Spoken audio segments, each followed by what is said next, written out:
हो गया। NCERT 9 chapter number 10 गुरुत्वाकर्षण यानी ग्रेविटेशन। अध्याय 8 तथा 9 में हमने वस्तु की गति के बारे में तथा बल को गति के कार्य के रूप में अध्ययन किया है। हमने सीखा है कि किसी वस्तु की चाल या गति की दिशा बदलने के लिए बल की आवश्यकता होती है, यानी किसी वस्तु की चाल या फिर गति की दिशा बदलने के लिए किसकी आवश्यकता होती है? बल की आवश्यकता होती है। हम सदैव देखते हैं कि जब किसी वस्तु को ऊंचाई से गिराया जाता है तो वह पृथ्वी की ओर ही गिरता है। पृथ्वी की ओर गिरता है ना। तो हम जानते हैं कि सभी ग्रह सूर्य के चारों ओर चक्कर लगाते हैं। चंद्रमा पृथ्वी की परिक्रमा करता है। इन सभी अवस्थाओं में वस्तुओं का ग्रहों पर तथा चंद्रमा पर लगने वाला कोई बल अवश्य होना चाहिए। जो आइजैक न्यूटन इस तथ्य को समझ गए थे कि इन सभी के लिए एक ही बल उत्तरदायी है। इस बल को गुरुत्वाकर्षण बल कहते हैं। इस बल को कौन सा बल कहते हैं? गुरुत्वाकर्षण बल। जैसे सभी ग्रह सूर्य के चारों ओर चक्कर लगाते हैं, चंद्रमा पृथ्वी की परिक्रमा करते हैं। इन सभी अवस्थाओं वस्तुओं पर ग्रहों पर तथा चंद्रमा पर लगने वाला कोई बल अवश्य होना चाहिए। और इस बल को आइजैक न्यूटन जो है वो समझाए कि ये बल कौन सा बल है? गुरुत्वाकर्षण बल है। इस अध्याय में हम गुरुत्वाकर्षण तथा गुरुत्वाकर्षण के सार्वत्रिक नियम के बारे में अध्ययन करेंगे। हम पृथ्वी पर गुरुत्वाकर्षण बल के प्रभाव के अंतर्गत वस्तुओं की गति पर विचार करेंगे। हम अध्ययन करेंगे कि किसी वस्तु का भार एक स्थान से दूसरे स्थान पर किस प्रकार परिवर्तित होता है, यानी एक जगह से दूसरे जगह पर उसका भार परिवर्तित किस हो जाता है। जैसे चंद्रमा पर भार उसका कुछ अलग होगा, पृथ्वी पर उसका भार अलग होगा, चंद्रमा पर कुछ अलग होगा, यानी अलग अलग जगह पर भार अलग अलग होता है। द्रव्यों में वस्तुओं के प्लवन की शर्तें के बारे में भी हम विचार विमर्श करेंगे। गुरुत्वाकर्षण, हम जानते हैं कि चंद्रमा पृथ्वी का चक्कर लगाता है। किसी वस्तु को जब ऊपर की ओर फेंकते हैं तो वह कुछ ऊंचाई तक ऊपर जाती है और फिर नीचे की ओर गिरने लगती है। कहते हैं कि जब न्यूटन एक पेड़ के नीचे बैठे थे तो एक सेब उन पर गिरा। सेब के गिरने की क्रिया ने न्यूटन को सोचने के लिए प्रेरित किया और उन्होंने सोचा कि यदि पृथ्वी सेब को अपनी ओर आकर्षित कर सकती है तो क्या यह चंद्रमा को आकर्षित नहीं कर सकती है? अगर पृथ्वी सेब को अपनी ओर आकर्षित कर रही है तो चंद्रमा जो पृथ्वी के चारों ओर चक्कर लगा रही है तो उसको अपनी ओर आकर्षित कर सकती है कि नहीं? ये उन्होंने सोचा। क्या दोनों स्थितियों में वही बल लग रहा है? क्या दोनों स्थितियों में वही बल लग रहा है कि पृथ्वी के चारों ओर चंद्रमा चक्कर लगा रही है तो वहाँ भी एक बल लग रहा है, और सेब जो गिरा पृथ्वी की ओर वहाँ दोनों क्या एक ही बल लग रहा है? तो हाँ, दोनों में एक ही बल लगा है। उन्होंने अनुमान लगाया कि दोनों अवस्थाओं में एक ही प्रकार बल उत्तरदायी है।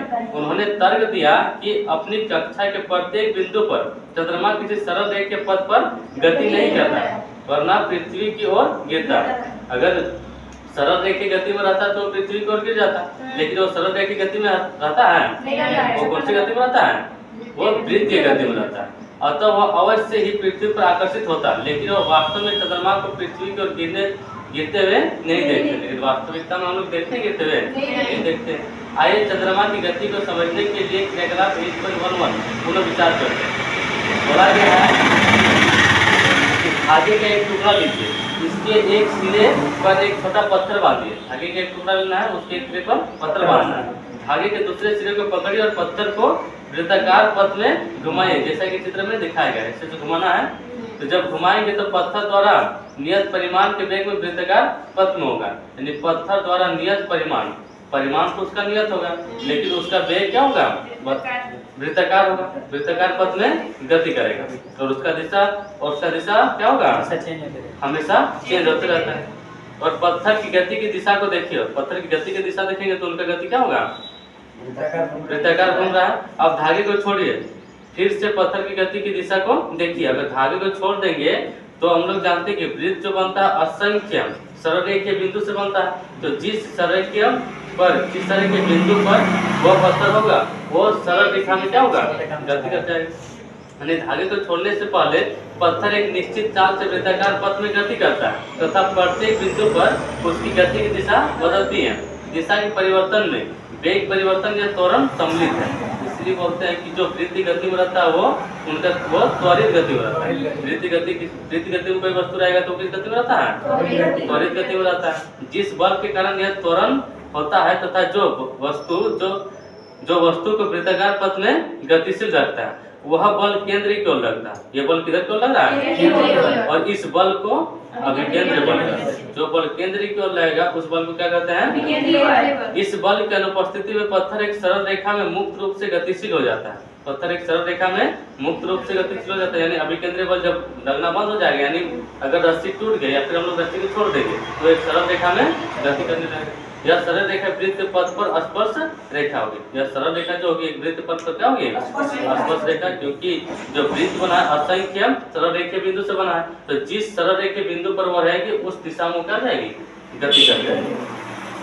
वृत्त पर स्पर्श रेखा कोई सरल रेखा जो वृत्त से केवल एक ही बिंदु पर मिलती है, वृत्त से केवल एक ही बिंदु पर मिलती है, वृत्त पर स्पर्श रेखा कहलाती है, जैसे कि चित्र में दिया हुआ है। अब पृथ्वी के चारों ओर चंद्रमा की गति अभिकेंद्र बल के कारण होता है। पृथ्वी के चारों ओर चंद्रमा की गति कौन से बल के कारण होता है? अभिकेंद्रिक बल के कारण, इसीलिए वो अभी पृथ्वी की ओर नहीं सरकती है। अभिकेंद्रिक बल पृथ्वी के आकर्षण बल के कारण मिल पाता है। अभिकेंद्रिक बल किसके कारण मिल पाता है? पृथ्वी के आकर्षण बल के कारण मिल पाता है। यदि ऐसा कोई बल ना हो तो चंद्रमा एक समान गति से सरल रेखा पथ पर चलता रहेगा, और चलता रहेगा तो पृथ्वी की ओर क्या होगा? गिर जाएगा। यह देखा गया कि गिरता हुआ सेब पृथ्वी की ओर आकर्षित होता है। यह देखा गया है कि गिरता हुआ सेब किधर की ओर आकर्षित होता है? क्या सेब भी पृथ्वी को आकर्षित करता है? सेब भी पृथ्वी को आकर्षित करता है क्या? हाँ, दोनों एक दूसरे पर बल लगाता है तो तभी लगता है क्या? आकर्षण बल, गुरुत्वाकर्षण बल। यानी जब भी दो द्रव्यमान युक्त वस्तु रहेगा उन दोनों वस्तु पर क्या लगता है? गुरुत्वाकर्षण बल। ठीक है, यदि ऐसा है तो हम पृथ्वी को सेब की ओर गति करते हुए क्यों नहीं देखते? इसका मास कम है, इसीलिए उसका अट्रैक्शन देखो, तो गति के तीसरे नियम के अनुसार सेब भी पृथ्वी को अपनी ओर आकर्षित करता है, लेकिन गति के दूसरे नियम के अनुसार किसी दिए हुए बल के लिए त्वरण वस्तु के द्रव्यमान के व्युत्क्रमानुपाती होता है। यानी त्वरण जो होता है वो बल के क्या होता है? व्युत्क्रमानुपाती होता है। द्रव्यमान का व्युत्क्रमानुपाती, त्वरण द्रव्यमान का व्युत्क्रमानुपाती होता है। पृथ्वी की अपेक्षा सेब का द्रव्यमान नगण्य है। पृथ्वी की अपेक्षा सेब का द्रव्यमान कुछ है? नहीं है। इसलिए हम पृथ्वी को सेब की ओर गति करते हुए नहीं देखते हैं। किधर देखते हैं?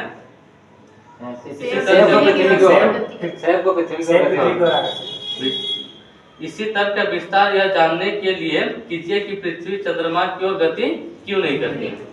तो हमारे सौर परिवार में सभी ग्रह सूर्य की परिक्रमा करते हैं। हमारे सौर परिवार में सभी ग्रह सूर्य की परिक्रमा करते हैं। पहले की भांति तर्क करके हम कह सकते हैं कि सूर्य तथा ग्रह के बीच एक बल विद्यमान है। उपरोक्त तथ्यों के आधार पर न्यूटन ने निष्कर्ष निकाला कि केवल पृथ्वी ही सेब और चंद्रमा को आकर्षित नहीं करती, बल्कि विश्व के सभी पिंड एक दूसरे को आकर्षित करते हैं। यानी जितने भी पिंड है उनके बीच उनका अगर द्रव्यमान है तो कोई भी पिंड जिनका द्रव्यमान हो एक दूसरे को क्या करते हैं? आकर्षित करते हैं। वस्तुओं के बीच आकर्षण बल गुरुत्वाकर्षण बल कहलाता है। वस्तुओं के बीच आकर्षण बल क्या कहलाता है? सबसे अधिक मौलिक तथा प्रभावशाली सिद्धांतवादी के रूप में जाने जाते हैं।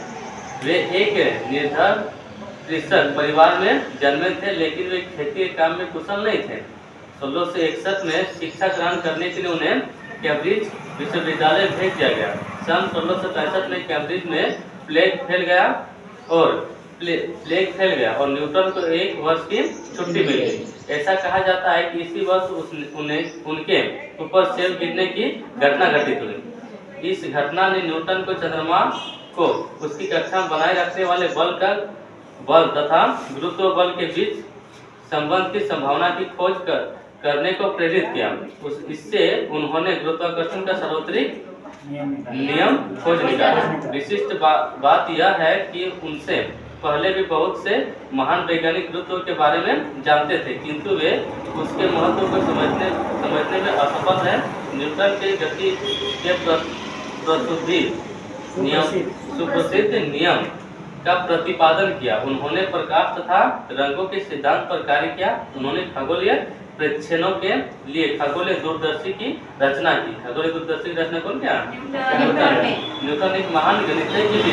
उन्होंने गणित की एक नई शाखा की खोज की जिसे कलम यानी कैलकुलस का खोज कौन क्या है? न्यूटन ने। इसका उपयोग उन्होंने यह सिद्ध करने के लिए किया कि किसी एक समान घनत्व वाले गोले के बाहर स्थित वस्तुओं के लिए गोले के व्यवहार इस प्रकार का होता है जैसे कि उनका संपूर्ण द्रव्यमान उनके केंद्र पर स्थित है। तो किसी भी गोले का द्रव्यमान उसका कहाँ होता है? केंद्र पे। न्यूटन ने अपनी गति के 3 नियम तथा गुरुत्वाकर्षण के सार्वत्रिक नियम से भौतिक विज्ञान के ढांचे को बदल दिया। 17वीं शताब्दी की प्रमुख वैज्ञानिक क्रांति के रूप में न्यूटन ने कोपरनिकस, केपलर, गैलीलियो तथा अन्य के योगदान को अपने कार्यों के साथ एक नए शक्तिशाली संश्लेषण के रूप में सम्मिलित किया। यह एक विशिष्ट बात है कि उस समय तक गुरुत्व सिद्धांत का सत्यापन नहीं हो सकता था, यद्यपि उसकी सत्यता के बारे में कोई संदेह नहीं था।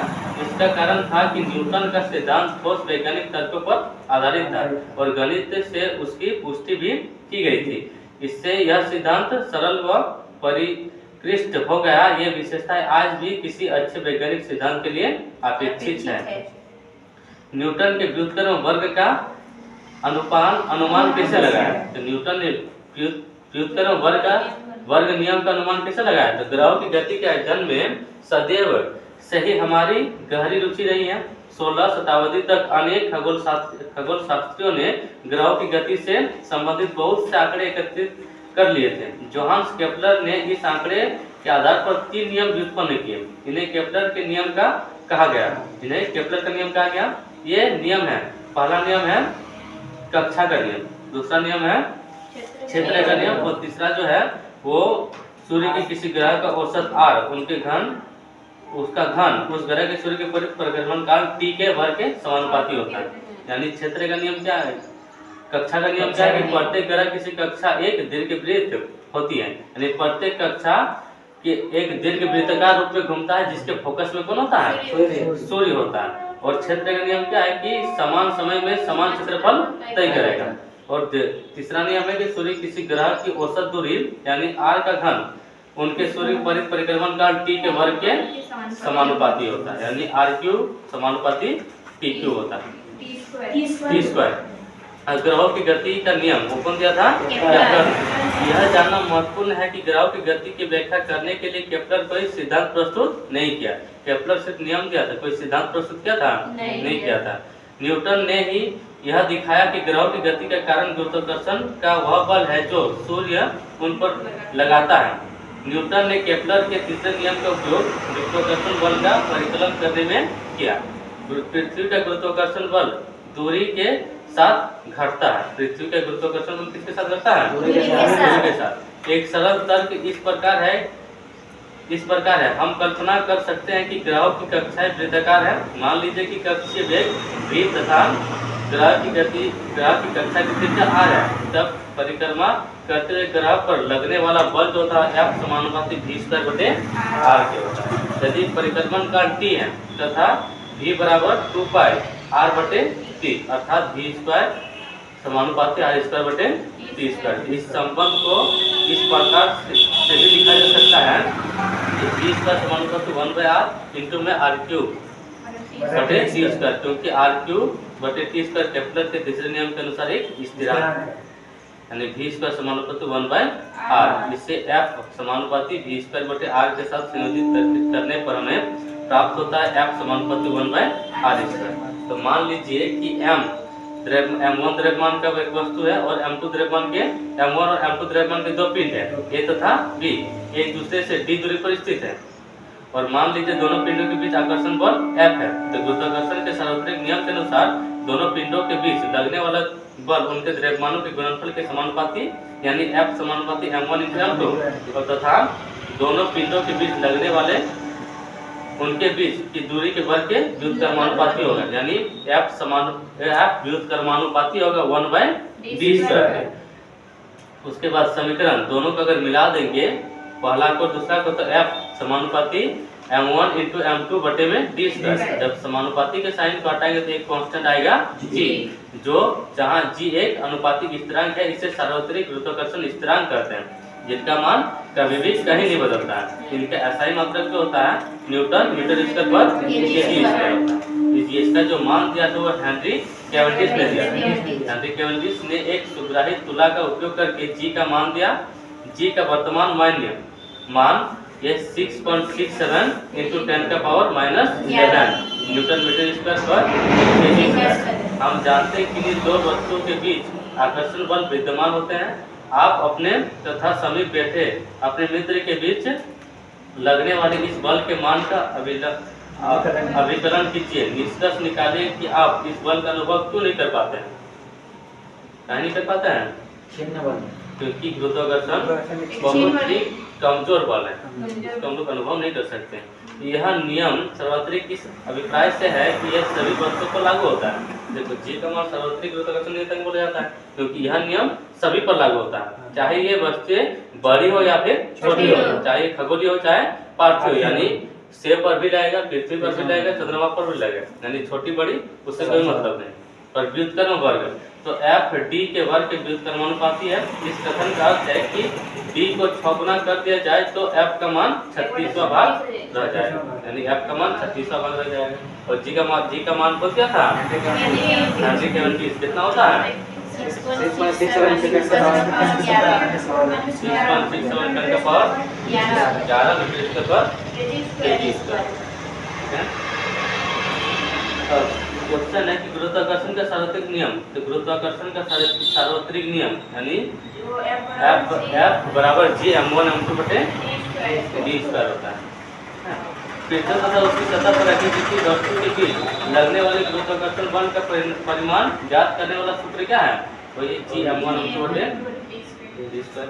गुरुत्वाकर्षण के सार्वत्रिक नियम का महत्व, इसका महत्व क्या है? तो गुरुत्वाकर्षण का सार्वत्रिक नियम अनेक ऐसी घटनाओं की सफलतापूर्वक व्याख्या करता है जो असंबद्ध मानी जाती है, जिसे हम पृथ्वी से बांधे रखने वाला बल भी कहते हैं। गुरुत्वाकर्षण बल को क्या कहते हैं? पृथ्वी के चारों ओर चंद्रमा की गति किसके कारण होती है? गुरुत्वाकर्षण बल के कारण। सूर्य के चारों ओर ग्रह की गति गुरुत्वाकर्षण बल के कारण। चंद्रमा तथा सूर्य के कारण ज्वार भाटा गुरुत्वाकर्षण बल के कारण। और मुक्त पतन, यानी मुक्त पतन का मतलब क्या होता है? निर्वात। मुक्त पतन का अर्थ जानने के लिए आइए एक रेखांकन करते हैं। एक पत्थर लीजिए, इससे ऊपर की ओर फेंकिए और यह एक निश्चित ऊंचाई तक पहुंचता है और तब नीचे गिरता है। हम जानते हैं कि पृथ्वी वस्तुओं को अपनी ओर आकर्षित करती है। पृथ्वी के इस आकर्षण बल को गुरुत्वीय बल कहते हैं। अतः जब वस्तुएं पृथ्वी की ओर केवल इसी बल के कारण गिरती है तो हम कहते हैं कि वस्तु मुक्त पतन में है, यानी सिर्फ गुरुत्वाकर्षण बल उसको लगेगा तो हम लोग बोल सकते हैं वो कितना है? मुक्त पतन में। क्या गिरती हुई वस्तु के वेग में कोई परिवर्तन होता है? क्या गिरती हुई वस्तु के वेग में कोई परिवर्तन होता है? हाँ, तो वेग में परिवर्तन होते रहता है। गिरते समय वस्तु की गति की दिशा में कोई परिवर्तन होता है? दिशा में कोई परिवर्तन नहीं होता है, तो दिशा में कोई परिवर्तन नहीं होता है। लेकिन पृथ्वी के आकर्षण के कारण वेग के परिमाण में परिवर्तन होते रहता है। वेग में कोई भी परिवर्तन त्वरण को उत्पन्न करता है। वेग में कोई भी परिवर्तन जो होता है किसको उत्पन्न करता है? त्वरण। जब भी कोई वस्तु पृथ्वी की ओर गिरती है तो त्वरण कार्य करता है। पृथ्वी की ओर गिरेगी क्या काम करेगी? त्वरण, क्योंकि वेग परिवर्तन की दर को क्या कहते हैं? त्वरण। यह त्वरण पृथ्वी के गुरुत्व बल के कारण है, इसलिए इस त्वरण को पृथ्वी के गुरुत्व बल के कारण त्वरण या गुरुत्व त्वरण कहते हैं। इसे जी से निर्दिष्ट करते हैं। इसे किसे निर्दिष्ट करते हैं? जी यानी स्मॉल जी। बड़ा जी को हम लोग गुरुत्व स्थिरांक बोलते हैं, यानी गुरुत्वाकर्षण का सार्वत्रिक नियतांक। और छोटा जी को गुरुत्व त्वरण। जी के मात्रक वही है जो त्वरण के मात्रक है, यानी तो जी तो आया त्वरण के कारण, त्वरण भी किसके? त्वरण का जो मात्रक होगा वो जी का मात्रक होगा, यानी मीटर पर सेकंड स्क्वायर। गति के दूसरे नियम में हमें ज्ञात है कि बल द्रव्यमान तथा त्वरण का गुणनफल है। बल द्रव्यमान तथा त्वरण का गुणनफल है। मान लीजिए क्रियाकलाप 10.2 में पत्थर का द्रव्यमान m है। हम पहले से ही जानते हैं कि मुक्त रूप से गिरती वस्तुओं के गुरुत्व बल के कारण त्वरण लगता है और इसे जी से निर्दिष्ट करते हैं। मुक्त रूप से जब वस्तु कोई गिरेगा तो उसमें ए नहीं क्या दर्शाएंगे? जी दर्शाएंगे। इसलिए गुरुत्व बल का परिमाण F द्रव्यमान तथा गुरुत्व त्वरण के गुणनफल के बराबर होगा, यानी F बराबर m g। m a के जगह में क्या आएगा? जी आएगा, ठीक है। जहाँ पर m पृथ्वी का द्रव्यमान तथा देखो जैसे समीकरण 10.4 और 10.6 में प्राप्त हुआ था कि F बराबर g m1 m2 बटे में d स्क्वायर। तो f के जगह में mg लिख सकते हैं, जी लिख सकते हैं ना, mg m और छोटा g। तो छोटा g का मान निकालना हो तो m को उस पार करेंगे, जब m उस पार करेंगे एक m कटेगा तो बराबर g m बटे d स्क्वायर। तो छोटा g का मान बड़ा g के रिलेशन में अगर देखेंगे तो छोटा g बराबर बड़ा g m बटे d स्क्वायर होता है, जहाँ पर m पृथ्वी का द्रव्यमान है तथा d वस्तु तथा पृथ्वी के बीच की दूरी है। कि मान लीजिए एक वस्तु पृथ्वी पर इस पृथ्वी या इसकी सतह के पास है, समीकरण 10.7 में दूरी d पृथ्वी की त्रिज्या r के बराबर होगी। इस प्रकार पृथ्वी की सतह पर या उसके समीप रखी वस्तुओं के लिए mg बराबर g m1 इंटू m2 बटे r स्क्वायर, एक m के साथ कटेगा तो छोटा g बराबर g m बटे r स्क्वायर आएगा। तो g m बराबर g r होगा। यानी पृथ्वी एक पूर्ण गोला नहीं है। पृथ्वी एक पूर्ण गोला है नहीं है। पृथ्वी की त्रिज्या ध्रुवों से विषुवत वृत्त की ओर जाने पर बढ़ती है। पृथ्वी की त्रिज्या ध्रुवों से विषुवत वृत्त की ओर जाने से क्या होती है? इसलिए g का मान ध्रुव पर विषुवत वृत्त की अपेक्षा अधिक होता है। इसलिए छोटा g का मान जो होता है ध्रुव पर विषुवत वृत्त की अपेक्षा क्या होती है? अधिक होती है। अधिकांश गणनाओं के लिए पृथ्वी की सतह पर या इसके पास g के मान को लगभग स्थिर माना जाता है। यानी अधिकांश गणनाओं से पता चला है कि पृथ्वी की सतह पर या इनके आमने सामने g का मान लगभग एक समान होता है, जो कितना होता है 9.8 मीटर पर सेकंड स्क्वायर। लेकिन पृथ्वी से दूर की वस्तुओं के लिए पृथ्वी के गुरुत्व बल के कारण त्वरण समीकरण 10.7 से ज्ञात किया जा सकता है। जैसे गुरुत्व त्वरण g के मान का परिकलन, तो g के मान का परिकलन करेंगे तो गुरुत्व त्वरण छोटा g के मान का परिकलन करने के लिए हमें समीकरण 10.9 में g m तथा r के मान रखने होंगे। जैसे सरस्वती गुरुत्वाकर्षण नियतांक बड़ा g बराबर 6.67 इंटू 10 का power minus 11 newton metre square पर इंच स्क्वायर। पृथ्वी का द्रव्यमान m लोग मान लेते हैं कि 6 गुना 10 का पावर 24 kg तथा पृथ्वी की त्रिज्या 6.4 इंटू 10 का पावर 6 मीटर। वहाँ से पृथ्वी के गुरुत्व त्वरण का मान निकल जाएगा g बराबर कितना, छोटा g बराबर गुरुत्व त्वरण का मान 9.8 मीटर पर सेकंड स्क्वायर। पृथ्वी के गुरुत्व बल के प्रभाव में वस्तु की गति, यह समझने के लिए कि क्या सभी वस्तुएं खगोलीय या ठोस, बड़ी या छोटी किसी ऊंचाई के समान दर से गिरेगी। आइए क्रियाकलाप करते हैं। कागज की एक शीट तथा एक पत्थर लीजिए, दोनों को किसी इमारत की पहली मंजिल से एक साथ गिराइए। देखिए क्या दोनों धरती पर एक साथ पहुंचेंगे? नहीं पहुंचेंगे। अगर निर्वात होगा तभी एक साथ पहुंचेंगे, नहीं तो एक साथ नहीं पहुंचेंगे। तो सब जल्दी गिर जाएगा और कागज धीरे धीरे आएगा। हम देखते हैं कागज धरती पर पत्थर की अपेक्षा कुछ देरी से पहुंचता है। ऐसा वायु के प्रतिरोध के कारण होता है। गिरती हुई गतिशील वस्तु पर घर्षण के कारण वायु प्रतिरोध लगती है। कागज पर लगने वाला वायु का प्रतिरोध पत्थर पर लगने वाले प्रतिरोध से अधिक होता है। इस प्रयोग को यदि हम कांच के जार से करें, जिससे हम हवा निकाल दी गई है, तो कागज तथा पत्थर एक ही दर से नीचे गिरेंगे। यानी निर्वात में गिराया जाएगा तो दोनों क्या होंगे? एक साथ गिरेंगे। हम जानते हैं कि मुक्त पतन में वस्तु त्वरण का अनुभव करती है। मुक्त पतन में यानी निर्वात में वस्तु किसका अनुभव करती है? त्वरण का अनुभव करती है। और त्वरण गुरुत्व त्वरण का जो वस्तु द्वारा अनुभव किया जाने वाला यह त्वरण इसके द्रव्यमान पर निर्भर नहीं करता है। और जब गुरुत्व त्वरण का अनुभव करेगी तो द्रव्यमान पर निर्भर करेगी, द्रव्यमान इस पर निर्भर नहीं करेगा। इसका अर्थ हुआ कि सभी वस्तु खगोलीय या ठोस, बड़ी या छोटी एक ही दर से नीचे गिरेगी। एक कहानी के अनुसार इस विचार की पुष्टि के लिए गैलीलियो ने इटली में पीसा की झुकी मीनार से विभिन्न वस्तुओं को गिराया। क्योंकि पृथ्वी के निकट g का मान स्थिर है, अतः एक समान त्वरित गति के सभी समीकरण त्वरण a के स्थान पर क्या रखा गया? g को रखने पर भी मान्य रहेंगे। यानी एक जगह में g को भी रखेंगे तो भी क्या होगा? समीकरण मान्य होगा। यानी जो हम लोग पढ़े थे फॉर्मूला, पहला समीकरण v बराबर u प्लस at, s बराबर ut plus half at square, v square बराबर u स्क्वायर प्लस 2s। तो एक जगह में हम लोग क्या रख सकते हैं?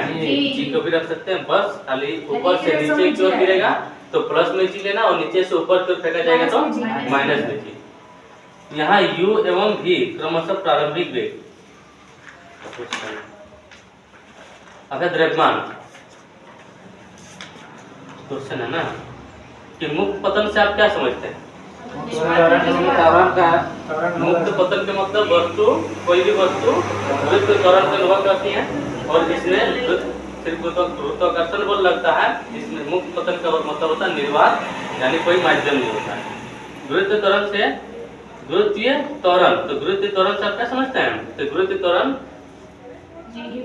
जो गिरती मुक्त पतन से गिरती हुई वस्तु पर लगती है, जो छोटा जी, और उनका मान होता है 9.8 अब द्रव्यमान, तो द्रव्यमान वस्तु का परिमाण है। हाँ, तो पिछले अध्याय में हमने पढ़ा है कि किसी वस्तु का द्रव्यमान उसके जड़त्व की माप, किसी वस्तु का द्रव्यमान उसके जड़त्व की माप होता है। हमने यह भी सीखा है कि जितना अधिक वस्तु का द्रव्यमान होगा उतना ही अधिक उसका जड़त्व भी होगा। किसी वस्तु का द्रव्यमान उतना ही रहता है चाहे वस्तु पृथ्वी पर हो, चंद्रमा पर हो, फिर बाह्य अंतरिक्ष में हो, यानी द्रव्यमान कभी नहीं बदलता। एक जगह से दूसरी जगह पर लेके जाए लेकिन द्रव्यमान कभी बदलेगा नहीं बदलेगा। इस प्रकार वस्तु का द्रव्यमान स्थिर रहता है तथा एक स्थान से दूसरे स्थान पर नहीं बदलता है। यहाँ अगर 50 kg है तो चांद पर भी कितना होगा? 50 kg। अगर अंतरिक्ष में ले जाएंगे तो वहाँ भी कितना होगा? 50 kg। लेकिन अब पढ़ते हैं भार, जो भार में क्या होता है? परिवर्तन होता है। हम जानते हैं कि पृथ्वी प्रत्येक वस्तु को एक निश्चित बल से आकर्षित करती है और यह बल वस्तु के द्रव्यमान m तथा पृथ्वी के गुरुत्व बल के कारण यानी त्वरण g पर निर्भर करता है। किसी वस्तु का भार वह बल है जिससे यह वस्तु की ओर आकर्षित होती है। हम जानते हैं कि F बराबर क्या होता है? F बराबर m के जगह में हम लोग g भी लिख सकते हैं, a की जगह में g लिख सकते हैं। तो वस्तु पर पृथ्वी का आकर्षण बल वस्तु का भार कहलाता है। वस्तु पर पृथ्वी का आकर्षण बल वस्तु का भार कहलाता है, यानी इसे W से निर्दिष्ट करते हैं। भार को किसे निर्दिष्ट करते हैं? W से। इसे समीकरण में प्रतिस्थापित करने पर W बराबर क्या हो जाएगा? mg। यानी भार बल को हम लोग क्या किसे सूचित करेंगे? W से। तो F के जगह में अब क्या आएगा? W। तो W बराबर क्या होता है? mg। और W भार का भार द्रव्यमान और गुरुत्व त्वरण का गुणनफल होता है। अब गुरुत्व त्वरण का मान अलग अलग जगह पर अलग अलग होता है, जिसके कारण भार का मान भी क्या होता है? अलग अलग जगह पर अलग अलग होता है। क्योंकि वस्तु का भार एक बल है जिससे यह पृथ्वी की ओर आकर्षित होता है। भार का ऐसा ही मात्रक वही है जो किसका होता है? बल का होता है। क्योंकि बल F के जगह में हम लोग किसको लिखे हैं? भार को W को लिखे हैं। न्यूटन, भार एक बल है जो ऊर्ध्वाधर दिशा में नीचे की ओर लगता है, इसलिए इसमें परिमाण तथा दिशा दोनों होता है।